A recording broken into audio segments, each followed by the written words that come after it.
Hey everyone, welcome back to the YouTube channel for OCD recovery. Today I want to talk about really what is unconditional self-life other acceptance. Someone asked me on a short on our YouTube channel to kind of go into detail for people who are just beginning their OCD recovery journeys.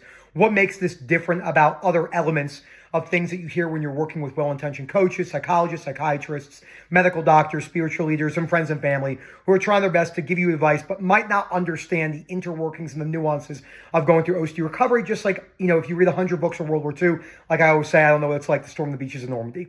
The emotional experience of going through it really matters a lot. So we're going to go into just some detail about what that is, where to find information, a basic overview. Before I go any further, please subscribe, hit that like button down below, phil@ocdrecovery.com. We have a lot of great things right now. We have the weekly, monthly subscriptions where you have full access to all the webinars, ones you want to choose from. A little bit more uptick when it comes to sessions once a week to keep people in the ball moving, especially for the first couple months. It's very difficult to come in and do a call here and there sporadically. It's just hard to get the ball moving. So you can message Phil about that, learn more if it fits you, and then we can go from there and get you in immediately. Remember, we work all over the world. Okay, and you get access to our WhatsApp groups.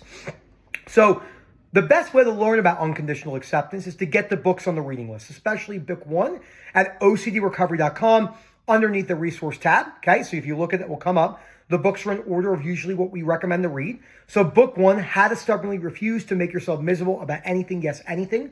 That book is critical for teaching you how to break down rigid, dogmatic shoulds, musts, and oughts. So that's what gets people into trouble. This should not have happened, or this should happen.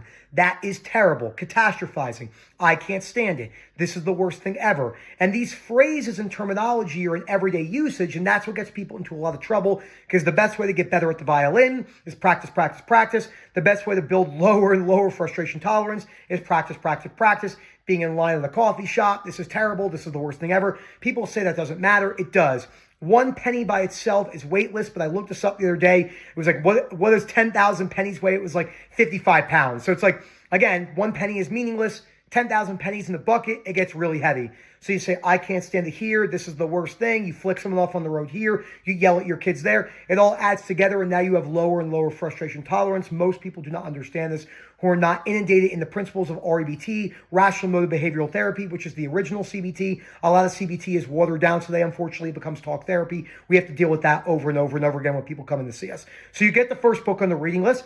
You start reading it. My recommendation is to read that book before you go any further. Okay, so read the book, totality, then go back and do the exercises on paper, and we usually review them. I take very detailed notes. I'll go through that with you and show you where you're going wrong, why your thinking is getting you into trouble. And then remember, acceptance doesn't mean agreement. Whether you have sexual taboo, POCD, harm, existential, fear of losing control, hit and run, guilt, shame, irresponsibility, I hold basically the same beliefs as you. The difference is I hold them as a 1 to 3 out of 10 on the high end. You hold them as a 500 out of 10. So it feels a lot realer also because you're smacking all day with compulsions, compulsion, avoidance, self-reassurance. It's just flaring it up so much it makes it feel very, very real. Where if I cut myself, I'm letting it heal, okay, by working on my belief systems, stopping compulsions. You have a cut and you're just you're just constantly scratching it open because you want to know now with all these compulsions. The second most important book is The Myth of Self-Esteem. Don't get me wrong, the other books in the reading list are very important, but the third book, The Myth of Self-Esteem, and self-esteem basically is conditional acceptance. Naturally, biologically, socially, economically, where you were raised and your family, it's very easy to fall into rigid self-esteem. It's why body dysmorphia is at an all-time high, why people are doing crazy things like nose surgeries left and right, whether, they're getting breast augmentations, butt lifts, men are doing looks maxing, all this stuff. But those people are usually getting, unfortunately, deeper and deeper into depression, more shame, more guilt, and there's a lot of self-harm thoughts out there. I hate to say it, there's no other way to say it. And terrible outcomes because people think that if they do X, if I do better with X, look better, I will absolutely be Y, I'll be happy. But that's conditional, aka self-esteem. You never hear us talk about self-esteem. Yes, there's things you're going to do that are going to make you feel better, get a haircut, get in shape. There's nothing inherently wrong with that. The problem is when you attach yourself to that in a very rigid way, that's what gets the people into a lot of trouble, okay? So you'll learn about that in that book. And now the other piece is when you're starting to read these books, when you're starting to come in for sessions, and when you start breaking down your beliefs, you're going to have a 2, 3, 4, 5, 6 month period where it's going to feel very arduous, where it feels like you're not making any progress, right? You're putting the work in, you're reading the books, but you're not reaping any of the benefits. I had someone on the phone today. They're like, look, I almost finished the first book. I've been working this for a week. Why am I not better? It's not a this person problem. We all do it. We all think we're going to read a book or do something and snap into it. We're so inundated in this instant gratification, short-term quick fix society. I mean, by ads and finance commercials and do this and you'll make $1 million and do this and you'll change. Anything in life, no matter what type of AI is out there, AI or artificial intelligence, quick fixes, gimmicks, nothing at all, zero things in your life that will actually give you long-term satisfaction and contentment, not happiness. Contentment. Happiness is wishy-washy. Sadness is wishy-washy. It's contentment, because you can be content under any emotional state. Takes a lot of practice and long-term discipline, grit, sporadic motivation, inspiration to get there. So it's going to take time. The beginning part, as Moment says, he said very beautifully to someone in one of our WhatsApp groups the other day. He said that, oh, here goes Daisy barking. Come here.